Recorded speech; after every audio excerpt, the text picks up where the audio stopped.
Hello, आप सबको नमस्कार। उम्मीद करती हूँ आप सब बढ़िया होंगे और अच्छे से तैयारी कर रहे होंगे। मेरा नाम है कृतिका गौड़ और मैं आपके सबके सामने प्रस्तुत हूँ आज एक बहुत स्पेशल सब्जेक्ट जो अपने आरएस प्री और पीएसआई के एग्ज़ाम के अंदर बहुत इम्पोर्टेंट रोल अदा करता है, उसकी स्ट्रैटेजी को लेकर। तो अभी बहुत जल्द ही आरएस प्री की भी वैकेंसी आने वाली है। एसआई की वैकेंसी ऑलरेडी हमारे सामने है।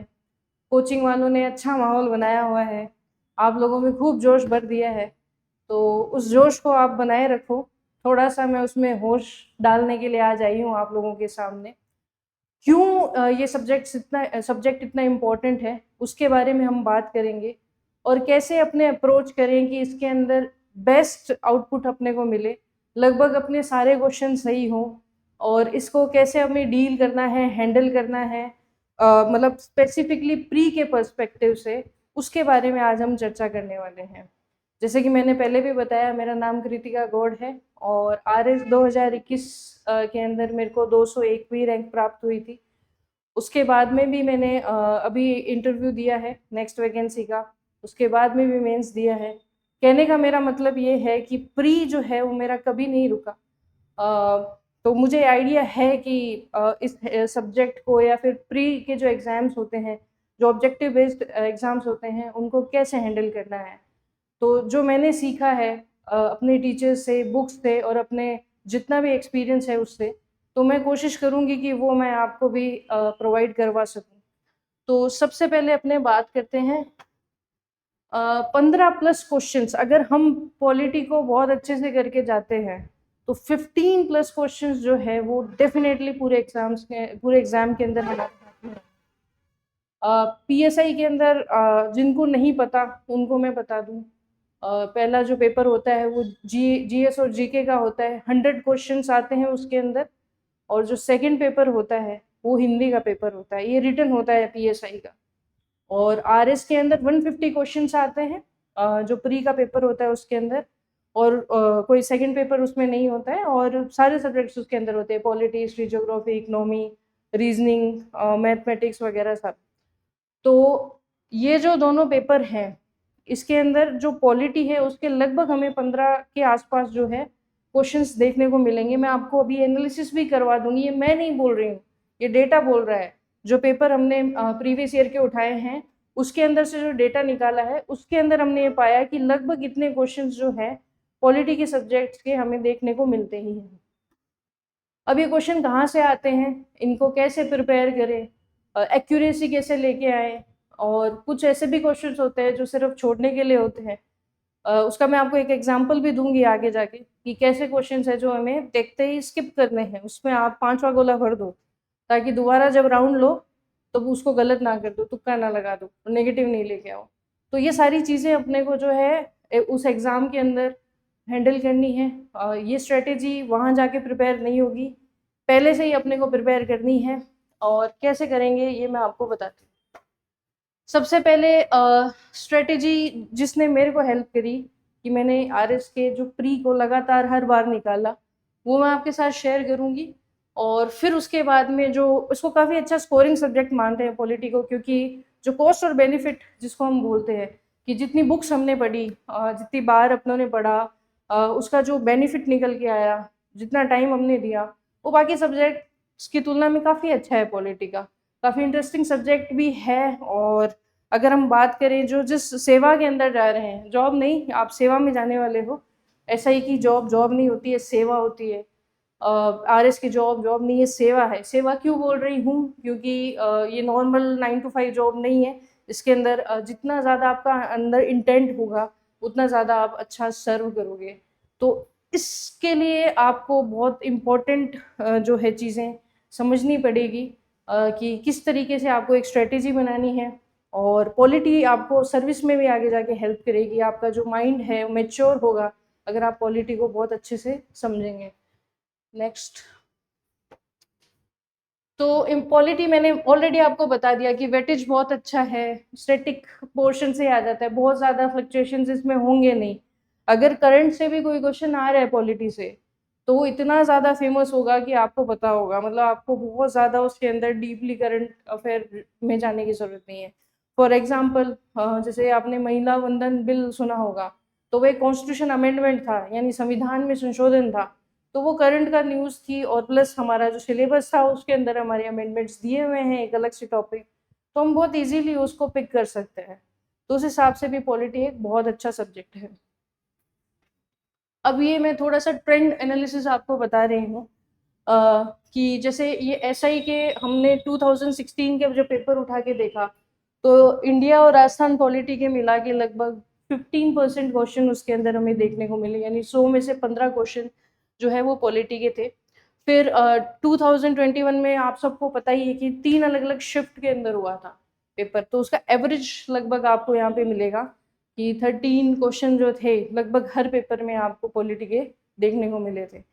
तो अगर ये क्वेश्चन आपने सिक्योर कर लिए तो वो आपके ओवरऑल मार्क्स को बहुत ज़्यादा बढ़ा देगा। तो ये सब्जेक्ट जो है बिल्कुल भी इग्नोर करने वाला नहीं है, बहुत ज़्यादा इम्पोर्टेंट सब्जेक्ट है, बहुत अच्छा सब्जेक्ट है। और बात ये आरएस या पीएसआई की नहीं है, आप यूपीएससी का ले लो या कोई भी और एग्जाम ले लो, जैसे अभी वीडियो और पटवारी का एग्जाम आने वाला है, तो पॉलिटी एक ऐसा सब्जेक्ट है जो आपने एक बार अच्छा कर लिया वो आपको हर एग्जाम के अंदर एक स्पेसिफिक एज देके जाएगा, आपको बहुत फायदा देके जाएगा। ये आरएस का जो है ट्रेंड एनालिसिस है, 2018 के अंदर लगभग 23 क्वेश्चंस आए थे इंडियन और राजस्थान पॉलिटी से। 2021 में थोड़े से कम हुए 15। फिर उसके बाद में आरएस 2023 के अंदर 21 क्वेश्चन, और आरएस 2025 का जो अभी पेपर हुआ था उसमें लगभग 23 क्वेश्चन थे जो पॉलिटी से थे। कुछ क्वेश्चन हो सकता है आपको एकदम डेटा से रिलेटेड हो, यानी रटने वाले हो मिले, जैसे फॉर एग्जांपल आपसे पूछ ले कि पहले स्पीकर कौन रहे हैं हमारे जो आज़ाद भारत है उसके। कुछ क्वेश्चन ऐसे होंगे जो आपसे कॉन्सेप्चुअल भी पूछ सकते हैं, और कुछ क्वेश्चन होंगे जो एकदम रैंडम होंगे, मतलब जिसका आपने शायद बुक के अंदर भी कभी शक्ल नहीं देखी होगी या कोई टेस्ट सीरीज में भी नहीं देखी होगी। और इस टाइप के 3 प्रकार के क्वेश्चन के अंदर हम इसको सेग्रीगेट कर सकते हैं। तो उसको कैसे हैंडल करना है उसके बारे में मैं बताऊंगी कि मैंने कैसे शुरू किया था। मतलब जैसे आज मुझे अगर कोई करने को बोले कि मुझे ये आरएस प्री देना है एकदम शुरू से, या मुझे पीएसआई की तैयारी करनी है एकदम स्टार्ट से, तो मेरा सबसे पहला काम क्या होगा वो चीज़ मैं आपके साथ अभी शेयर करती हूँ। तो ये होगा मेरा सबसे पहला काम, जो आपका भी होना चाहिए। जिसका नहीं है वो बहुत गलत शुरुआत कर रहा है, कर रही है, चाहे आप किसी कोचिंग में पढ़ रहे हो, चाहे आप सेल्फ स्टडी कर रहे हो, या फिर कोई ऑनलाइन क्लास ले रहे हो, कोई फर्क नहीं पड़ता, पहली शुरुआत आपको यहीं से करनी है। चाहे मैं भी आपको कितना ही बोल दूं कि मैं आपको ऐसे बताऊंगी, मैं आपको वो बुक दूंगी, ऐसे पढ़ाऊंगी, आपको कोई ज़रूरत नहीं है सिलेबस देखने की, तो मैं गलत बोल रही हूँ आपको। सबसे पहले आपको कोई भी एग्जाम की तैयारी करनी है, सबसे पहले सिलेबस देखना है। सिलेबस के अंदर एक एक पॉइंट आपको याद होना चाहिए। अब आप वो 1 दिन में करो या 1.5 दिन में करो या 2 दिन में करो, जितना जल्दी कर लो आपको फायदा है। उससे क्या होगा, आपके सामने एक रोड मैप होगा, मतलब आपको पता होगा कि ये रास्ता मुझे तय करना है, ये खत्म किए बिना मैं सपना नहीं देख सकती कि मेरा प्री निकल गया, मेंस निकल गया, फाइनल हो गया। मुझे सबसे पहले इसको याद करना होगा। सबसे पहले तो नाम ही याद करने हैं इनके। ये पूरा जो है एसआई का सिलेबस है, जो मैं अभी जो वैकेंसी आई है उसका जो कटआउट है उसका यहाँ पे लगाया हुआ है। तो पूरा का पूरा सिलेबस आपको सबसे पहले याद करना है। उस सिलेबस को याद करने के बाद में आपके पास कुछ शब्द होंगे जिनके बारे में आपको बहुत सारा डेटा इकट्ठा करना है। डेटा कैसा होना चाहिए, बहुत ज़्यादा रिलेवेंट होना चाहिए, जो हमारे एग्जाम्स में पूछा जाता है उससे रिलेटेड होना चाहिए। ऐसे नहीं है कि आप रैंडम किसी पे भी भरोसा करके वो डेटा इकट्ठा कर लो। तो डेटा इकट्ठा करना कहाँ से है, अच्छी बुक से करना है। बहुत ही ज़्यादा रिलायबल नोट्स अगर आपके पास है जो आप काफ़ी टाइम से फॉलो करते आए हो, उन पे आप रिलाई कर सकते हो, बट कंप्लीटली नहीं करना है नोट्स पे रिलाई, क्योंकि जिस तरीके से ट्रेंड चेंज हो रहा है आरपीएससी का या फिर आरएस एमएसएसबी का, तो खाली नोट्स पे हम रिलाई कर नहीं सकते। हमारी जो सोच है वो डेवलप होनी ज़रूरी है, कंसेप्ट क्लियर होने ज़रूरी है। वो हमारी हेल्प करते हैं, जो रेफरेंस बुक्स होती हैं या स्टैंडर्ड बुक्स होती है उसके ज़रिए हम कर सकते हैं। तो ये है अपनी बुक लिस्ट। तो सबसे बेस्ट बुक तो है एम लक्ष्मीकांत, यूपीएससी हो या फिर आरएस का एग्ज़ाम हो, पीएसआई का हो, मैं तो यही चाहूँगी कि हर में आप यही फॉलो कर लो, बेस्ट रहेगी। और इसको पूरा नहीं पढ़ना, जो मैंने अभी आपको बताया था ना सिलेबस याद करो, तो जो आपके सिलेबस में है, जैसे गवर्नर आपके सिलेबस में है, तो वो गवर्नर वाला चैप्टर खोलो आप लक्ष्मीकांत के अंदर और उसको अच्छे से आप पढ़ो, मोर देन सफिशिएंट रहेगा प्री के एग्ज़ाम के लिए या फिर एसआई के एग्ज़ाम के लिए। उसके बाद में आपको बहुत ज़्यादा डेटा कहीं और से इकट्ठा करने की ज़रूरत नहीं है। अगर किसी को प्रॉब्लम आती है कि नहीं मुझसे बुक्स नहीं पढ़ी जाती, मुझे तो नोट्स ही पढ़ना है, मैं बुक्स बिल्कुल नहीं पढ़ सकती, मेरे से देखी ही नहीं जाती बुक्स, तो मैं ये बोलूँगी कि आप रिलाई कर सकते हो कोई नोट्स के ऊपर। पर अगेन मैं ये कहूँगी सोर्स बहुत ज़्यादा ऑथेंटिक होना चाहिए। ऑथेंटिक इन द सेंस जो आज के टाइम में अपडेशन चल रही है, मतलब करंट अफेयर से अलाइन होने चाहिए वो नोट्स। जैसे कि अगर कोई लेटेस्ट अमेंडमेंट हुआ तो वो उसके अंदर क्लियरली लिखा हुआ होना चाहिए। अगर कोई आयोग के अंदर कुछ बदलाव हुए हैं तो वो उसके अंदर लिखा हुआ होना चाहिए। तो ऐसे रिलायबल नोट्स ही आप पिक करना। और अगर आपको लगता है कि ऐसे नहीं है, पुराने नोट्स है, तो आप खुद उसको अपडेट करना, लेकिन जो लेटेस्ट अपडेट है वो उस नोट्स के अंदर होने चाहिए। ठीक है, तो पहला बुक हो गई। फिर एनसीईआरटीज, देखिए अभी अप्रैल में आपका एग्जाम होने वाला है, जहाँ तक मुझे पता है डेट आई है, तो आपके पास है टाइम कि आप एनसीईआरटी को गो थ्रू हो सकते हो। इन जनरल तो नहीं पढ़ते थे पहले, बहुत सारे लोग स्किप कर देते थे, बट अभी आप फायदे में ही रहोगे अगर एनसीईआरटी करोगे तो। पर इसका मतलब ये नहीं है कि आपको पेज बाय पेज पूरी एनसीईआरटी पढ़नी है। मैं फिर से आपको कहूँगी, एनसीईआरटी को उठाना, अपने सिलेबस को उठाओ कि गवर्नर कौन सी एनसीईआरटी में कहाँ कहाँ लिखा हुआ है, मतलब गवर्नर के बारे में या प्रेसिडेंट के बारे में हमें कौन सी एनसीईआरटी में कहाँ कहाँ मिलेगा, उसको ओपन कीजिए, उसको रीड कीजिए। अगर आपको लग रहा है कि कुछ ऐसा पॉइंट है जो लक्ष्मीकांत में भी नहीं लिखा हुआ, तो या फिर आपके नोट्स में नहीं लिखा हुआ, तो एनसीईआरटी से उठा के अपने नोट्स में लिख लीजिए। और उसके नीचे के जो क्वेश्चंस दिए होते हैं एमसीक्यू या फिर सब्जेक्टिव क्वेश्चंस, उनको एक बार हल्का सा देख लो आप, उससे आपकी एनसीईआरटी कंप्लीट हो जाएगी। मैं फिर से कहूँगी पेज बाय पेज पढ़ने मत बैठना, वो सबसे बुरा तरीका होता है कॉम्पिटिटिव एग्जाम्स के लिए एनसीईआरटी को फॉलो करने का। वो फिर आप एनसीईआरटी खत्म करोगे, आप टॉपिक्स थोड़ी खत्म कर पाओगे, अपने को तो टॉपिक्स को प्रिपेयर करना है। फिर जब आपने एक बार, दो बार, तीन बार ऐसे रीडिंग कर ली उसकी, अपने जो नोट्स हैं या फिर लक्ष्मीकांत की, फिर उसके बाद में आपको प्रीवियस ईयर क्वेश्चंस लगाने हैं उसके। मैं फिर से वही एग्जांपल दूंगी, जैसे 1935 का एक्ट है, तो उससे क्या क्या पीवाईक्यू पूछे गए हैं अभी तक। तो मार्केट के अंदर बहुत सारी कंपाइलेशन है, हम भी आपको देने वाले हैं पीवाईक्यू, जिसमें एनालिसिस रहेगा, जिसमें एक्सप्लेनेशन भी रहेगी, और हम कोशिश करेंगे उसमें डालेंगे सोर्स क्या था इसका, कहाँ से क्वेश्चन पूछा गया है वो। जैसे 1935 का एक क्वेश्चन है कि रेजिड्यूरी पावर, अवशिष्ट शक्तियाँ किस में निहित की गई थी, ये काफ़ी बार क्वेश्चन पूछा गया है, यूपीएससी ने भी पूछा है, आरएस ने भी पूछा है, और भी वेरियस एग्जाम्स में पूछा गया है। तो ऐसे डायरेक्ट क्वेश्चन आपको पता कैसे चलेंगे, जब आप पीवाईक्यू देखेंगे तब आपको पता चलेगा। तो पीवाईक्यू देखना बहुत ज़रूरी है। पढ़ने से खाली आप एग्जाम्स नहीं निकाल पाओगे, क्योंकि जो मेन एग्जाम है आपका, जिस दिन एग्जाम होगा आपका, उस दिन आपको ये थोड़ी बोलेंगे पढ़ के दिखाओ हमें, ये टॉपिक पढ़ के दिखाओ कैसे पढ़ा। उस दिन आपसे, आपके सामने एक क्वेश्चन होगा, चार ऑप्शन होंगे, तीन स्टेटमेंट होंगे, सत्य असत्य पूछेंगे, 1 2 1 2 3 ऐसा कुछ बना के आपको क्वेश्चन देंगे। यानी कि आप पीवाईक्यू देखोगे, प्रीवियस ईयर क्वेश्चंस, तो आपको सबसे पहले ये पता चलेगा कौन सा इंपॉर्टेंट टॉपिक है, कौन सी इंपॉर्टेंट थीम है जिससे सबसे ज़्यादा क्वेश्चन पूछते हैं। दूसरा, आपको आइडिया पता ये लगेगा कि सत्य भी पूछते हैं, असत्य है पूछते हैं, असत्य नहीं है, ऐसी लाइंस बना के वो क्वेश्चन देते हैं। या फिर जिसने यूपीएससी का एग्जाम दिया हो तो उन्होंने देखा होगा कि थोड़ा अलग उन्होंने पैटर्न स्टार्ट कर दिया है ऑप्शंस के अंदर, कि इनमें से कितने ऑप्शन सही है, एक ऑप्शन सही है, दो ऑप्शन सही है, तीन ऑप्शन सही है, चारों ही ऑप्शन सही है। तो ये तरीके के जो वेरिएशंस हैं, ये आपको नोट्स में तो नहीं मिलेंगे, ना लक्ष्मीकांत में मिलेंगे, ये तो आपको क्वेश्चन सॉल्व करने पे ही मिलेंगे। तो आपको पीवाईक्यू करना है, जैसे ही आप रीडिंग लगा लो उसके बाद में आप पीवाईक्यू करो।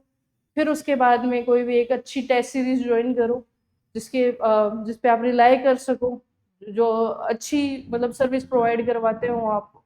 हम भी टेस्ट सीरीज जो है वो लॉन्च करने वाले हैं, आरएस प्री की भी और PSI की भी, आप उसे भी ज्वाइन कर सकते हो। फिर उसके बाद में आप ये सारे काम करने के बाद जैसे जैसे आपका एग्ज़ाम बहुत पास में आएगा, लाइक हो सकता है 2 महीने बचे या 3 महीने बचे, फिर आप इन सब चीज़ों को कंसोलिडेट कर लो, मतलब आप छोटे-छोटे पार्ट्स में ले आओ। जैसे अगर गवर्नर का चैप्टर लक्ष्मीकांत के अंदर 10 पेज में है, तो आप उसको छोटा करके 1 पेज में ले आओ। फ्रंट में गवर्नर के चैप्टर के बारे में हो और बैक में PYQ जितने भी आपने पढ़े हैं, उनको कंसोलिडेट करके शॉर्ट नोट बना के आप उसके अंदर लिख लो। तो इस तरीके से जो है आप अप्रोच कर सकते हो अपनी स्टडी को, ठीक है। और यहाँ पे मैं आपको क्या हेल्प कर सकती हूँ, मैं जो जो मैंने मेहनत की है इतने सालों में, वो नोट्स कंसोलिडेट करके मैं आपको प्रोवाइड करवा सकती हूँ। PYQ एनालिसिस जो है हम लोग आपको दे सकते हैं यहाँ पे। उसके अलावा जो टेस्ट सीरीज़ है वो मैं आपको प्रोवाइड करवा सकती हूँ, क्योंकि मुझे इस फील्ड का एक्सपीरियंस है। जैसे मैंने आपको बताया कि मेरा प्री नहीं रुका अभी तक, और उसका रीज़न भी ये होता है कि हमारी अप्रोच जो होती है या हमारी स्ट्रेटेजी होती है, वो उस तरीके एग्ज़ाम को पहचान के उसका एनालिसिस करके और उस हिसाब से चलनी चाहिए। और बीच में आपको पता है ट्रांजिशन भी आया था, अभी का जो RS का पेपर था वो काफ़ी अलग था, तो उस ट्रांजिशन को भी हमें अडेप्ट करना है। जो RPSC अपने अंदर बदलाव लेके आ रही है, उन्हें भी हमें अडेप्ट करना है और उसके अकॉर्डिंग हमें कुछ स्ट्रेटेजी को चेंज करना होगा। नोट्स के अंदर कुछ बदलाव किए हम लोगों ने, आप देखेंगे तो आपको खुद ब खुद फील हो जाएगा। तो आप इस तरीके से अपनी स्टडी को स्टार्ट कर सकते हैं। आपको बहुत बहुत ऑल द बेस्ट पहले ही एडवांस के अंदर। आई होप कि आप सभी अपने गोल को अचीव करेंगे। एक और बात मेरे को कहनी थी, स्पेसिफिकली जो PSI की तैयारी कर रहे हैं, कि जैसे 2 पेपर होते हैं आपके, GS, GK और हिंदी का। मान लो आपने 100% स्कोर कर लिया, मतलब ये एक बहुत हाइपोथेटिकल चीज़ है, लेकिन मान लीजिए आपने 100% स्कोर कर लिया, लेकिन अगर उसके बाद में आपको पता है कि फिजिकल का एग्ज़ाम होता है, अगर फिजिकल के एग्ज़ाम में आप मिनिमम कट ऑफ क्वालिफाई नहीं कर पाए, तो फिर क्या करेंगे आप? उसके अंदर 50 मार्क्स आने चाहिए कम से कम, 50% मार्क्स आने चाहिए फिजिकल के अंदर, तब आपकी रैंक या मेरिट या कट ऑफ बनेगी। अदरवाइज आप पहले ही बाहर हो जाओगे, भले ही आपने हाईएस्ट स्कोर किया हो। तो आपको स्पेसिफिकली बता रही हूँ कि आपको सब बता रहे हैं कि ऐसे पढ़ो, वैसे पढ़ो, ये टेस्ट सीरीज ज्वाइन करो, वो करो। फिजिकल का अभी से माइंड में रखो आप, क्योंकि एक दिन में आपको मैराथन क्लास बता के कोई सब्जेक्ट के बारे में बता सकती हूँ, याद करवा सकती हूँ, बट एक दिन में फिजिकल नहीं तैयार करवा सकती। तो आप अभी किसी चीज़ को ज्वाइन करने की ज़रूरत नहीं है, खुद से ही पैरामीटर्स देखो फिजिकल के क्या क्या होते हैं, और स्टार्ट करो, एटलीस्ट रनिंग स्टार्ट करो, लड़के लड़कियां दोनों। अपने पैरामीटर्स चेक करो कि क्या रिक्वायरमेंट है RPSC की, पिछले साल के जो नोटिफिकेशन है या इस साल का नोटिफिकेशन है, उसको देख लो। फिजिकल की प्रिपरेशन को अवॉइड मत करो, क्योंकि कितना ही अच्छा कर लोगे रिटर्न के अंदर, अगर फिजिकल के अंदर मिनिमम क्वालिफाइंग मार्क्स नहीं लेके आए, तो आप बाहर कर दिए जाओगे, आप इंटरव्यू कॉल ही नहीं होगा आपका, ठीक है। फिर जब आप फिजिकल कर लेते हो, उसके बाद में आपके फिजिकल के मार्क्स रिमूव हो जाते हैं, और फिर इंटरव्यू के मार्क्स उसमें ऐड होते हैं। मतलब मेरिट में तो, फाइनल मेरिट में तो रोल नहीं होगा फिजिकल का, लेकिन आपका कॉल ही इंटरव्यू तब होगा जब आप मिनिमम जो कट ऑफ है वो क्लियर करोगे। तो इस चीज़ को आप ज़रूर से ध्यान में रखना, ये बहुत ज़रूरी चीज़ है, बहुत सारे लोगों को पता ही नहीं होगी, और बहुत सारे लोगों को पता है, तो प्लीज़ आपको पता है तो पहले से ही स्टार्ट कर दो। तो ये थी मेरी सारी बातें। फिर भी अगर आपको कोई भी क्वेरी हो, कुछ भी पूछना हो, ठीक है, तो मैं यहाँ पे हूँ, मैं आपको दे देती हूँ, आप यहाँ पे कनेक्ट कर सकते हैं, रुकिए।